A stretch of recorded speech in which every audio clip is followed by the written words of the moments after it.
Hello, and welcome to Release Your Wings. We have a special treat today. This is Sister Gayatri, who has been with the BKs since the mid-70s. You'll have a hard time believing this. She is a delightful person, and our topic is free and clear.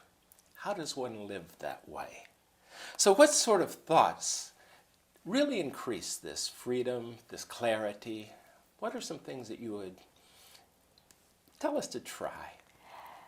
Well, freedom is a very interesting term, and I've come to understand that nothing can be free outside of a context. Nice. So I believe that the four freedoms that were talked about and became so famous were set within the context of the Human Rights Declaration. So when you talk about freedom from fear, for instance, it is set within the context of rights being honored and upheld and rights being facilitated for people. But if you were to look at the other side of rights, it's responsibility. Absolutely. So when one is free to claim those rights, but one must do so within the context of being a responsible person. Absolutely. So I think freedom has been taken for granted and then lost its context along the way. And so it then became a kind of, I want to be free, so I want to do what I want, when I want, with whom I want, and that kind of unlimited sense of expressing my freedom in ways that I want to, not respecting. Yeah. And not respecting others, but also not being responsible, not being a responsible citizen or a responsible person. So freedom is not license as we're talking about it, to do just anything. Exactly. And I don't think there's any license, even though I have a license to drive a car. I'm free to drive that car, but there are rules Yes. that I have to adhere to, because other people are also on the road driving their cars, and they are free Absolutely. to drive it too. But if we're both free and we do what we want, there will be accidents, there will be collisions. So I think it's a very interesting concept, and I'm very fascinated by being free and the word freedom, because it also has the connotations of liberty. And liberty is a very beautiful word, but it's also to do with freedom. There is a connection, I feel, that exists between freedom and clarity. Because I think I can access more freedom if I'm clear. So if I have an inner clarity, if I can generate thoughts that would give me meaning and make sense and kind of highlight purpose, then those thoughts would give me a clarity of where I want to go. So if I'm walking the road to freedom, then my clear thoughts will tell me, what am I walking toward? And it may even show me my destination. Yeah, I like that because very much like just starting off to go anywhere, you're not going to get there unless you have a specific place. You'll get somewhere, but maybe not where you want to go. I think it was in Alice in Wonderland, the Cheshire Cat says, where do you want to go? And she said, it doesn't really matter. Which way should I go, she says. And he says, where do you want to go? It doesn't really matter. Then it doesn't matter which way you go. But that idea that knowing who you want to be, I'm reading into what you're saying, is a freedom of itself because it keeps you from diverging into areas you don't want to go into. Is that what I'm hearing? Yes. In a deep sense, if I concentrate on being, Yes. what is it I want to be in this particular moment, rather than what is it I want to do in this particular moment. I think the clarity isn't in the doing. I think that's a trap. But the clarity is in the being. So if I know what I want to be, then I will do what wants to get expressed from my being. It's a little bit like what Parker Palmer talks about. And he says what we have been doing is connecting our roles to our souls. What we need to do is to connect our soul to our role. So it's to connect the being to the doing. And so then I have that internal freedom to express my being in a way that defines me. But if I am just in the doing mode, then whatever I do is defined by my actions and therefore defined by how other people value or see those actions. Right. So, And so then it equals to I'm being defined by someone else. so if one of your values is kindness, for example, you don't have to strategize, I'm going to carry a little old lady across the street, or I'm going to find a dog to take care of. You basically are living as a kind person, and the doing comes out of that. Yes, because compassion comes from the being, and the expression of compassion is kindness. So I know you're a BK, so I know you meditate quite regularly. Do you meditate on the states of being?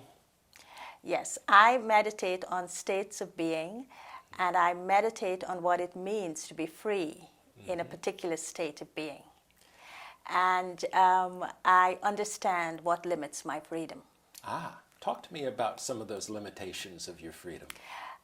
Limitations of freedom for me they come from my fears. They come from doubts. They come from social norms that I've grown up with. They come from culture to a certain extent. They even come from the discrimination that exists between genders. The way Hindus were brought up, the boys were always the ones that got to go out, while the girls had to be prim and proper. It also comes from interpretations of religion to a certain extent. So when I am examining my being, I look to see how I get limited by years of such influences, and how have they informed my interpretation of life. And so when I want to understand my being, I'm understanding life. Yes. And if life by its very nature is to be free, then what is stopping me from thinking within a domain that would allow for freedom, say, of religious belief? So is there transcendence in those thoughts, or then do you plug into behaviors to push the envelope a little farther? I think behaviors would come a little bit later, but what I'm plugging into is experience. Yes. Yeah, because I believe from a spiritual perspective, experience is the greatest authority, not so much beliefs. And so if I could connect to experiences that's coming from spiritual truths, I call them, from teachings that transcend limitations of morals or of ethics or of spiritual principles. And what you're left with is really trying to experience something that's universal, that is good for all, right? That everyone, for instance, the right to love. I wouldn't say it's just one particular set of people have got a right to love. And I think I look at my being in terms of those undivided, those unifying principles that are spiritual in nature and exist in every human being. And that's where I start from, and start to understand it from kind of knowledge. You call it like spiritual knowledge, which literally means sense and meaning, and then bring that to a level of experiencing it first. So someone comes to you and says, I don't think I'm a lovable person. I don't think God loves me. I don't think that I deserve love. Where do you carry them from that point? Or do you? Well, it's a very nice question. It's like if someone is in the hospital. Yes. And someone is really sick, and I go to visit them, and they say, look at me in this condition. What have I done? I must have done something really bad to be suffering like this. No one loves me. This is why. Yeah.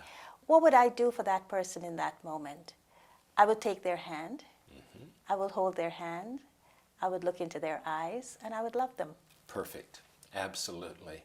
I've often thought, I was a professor before retirement, and I've had students sit and tell me things like that. And sometimes I verbalized it aloud, but always thought it. If you could see you the way I see you, you would feel so much better about yourself. Yes. You know, I see you as perfect and learning, and you see yourself as just hurting. Right. My younger son is a chaplain, and he works in palliative care. And he talks about exactly what you're talking about. It transcends what denomination people are in, what their beliefs are. It comes down to just being with that person in that moment as they approach death, being with the family with an open heart. And that is where the being, I believe, personally, and what I'm hearing you say, is exactly that. You are being so strongly and so congruently with such clarity who you are, that is the resonance that I think has a healing possibility. Right. And one final thing I suppose I'd like to add to that is in that moment, if someone is saying, describing how they're feeling, and they're not feeling loved, and they're feeling low, and they're feeling hopeless, Right. the question that comes deep from my soul is, what can I be for them? Yes. Because I can't do anything for them in that moment. Yeah. Invariably, you can't do anything. So what is it I can be for them? And then what inspires the being is not that person is giving me something that would then inspire me to give something in return. But what the person is doing is giving me an opportunity. And that opportunity is to respond and be what that person wants me to be for them. And so that experience is called a spiritual experience because it's the meeting of two souls. I think so. And it's the awakening of what that soul has forgotten. So it's almost a namaste moment. Yes. There, that Yes. the two of you suddenly are seeing each other in that spot. That's right. And namaste is a beautiful meaning. It's, I value the love in you, Yeah. or I value you with love. Yeah. I also read it as the divine that you are. And when we are feeling that, then we're one in that moment. That is the being issue. So clarity really is knowing who you are. And I think sitting with that sometimes, because does that change for you? Has it changed over the years of who you are in the essence of what is compassion? What is...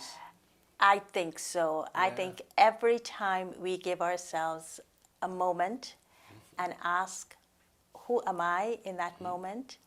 We are so full of richness. Yes. Our richness shows up in very different ways. And so it enriches us. And it's a good question to keep asking ourselves because there's no end to our Yeah. beauty and richness inside. And below the surface is, what am I? Who am I? If it's a label like professor, speaker, or something, then we're just looking at a surface thing. As if we're the essence of love, if we are part of the human family, if we are, in BK terms, points of light that all contribute. I think that's an important thing to keep in mind. Yes. Without the ego saying, oh yeah, you're better than that one. That's So- right. But who am I is not my role, Right. right? Who am I Yes. is something, who am I always, regardless of the role I'm playing. Yeah, I often slip in my meditation from who am I to what am I, which sort of pops in whole other feelings, and it's really not thoughts. So any last minute, because we're in less than a minute now. I would say that freedom and clarity are two very important values to live a balanced and integrated life. But we have to have the sense to know freedom from what, and we have to have the wisdom to be clear about that. Ah, very nice. Thank you so much, Gayatri. You're This welcome. was wonderful. And thank you for joining us. Goodbye.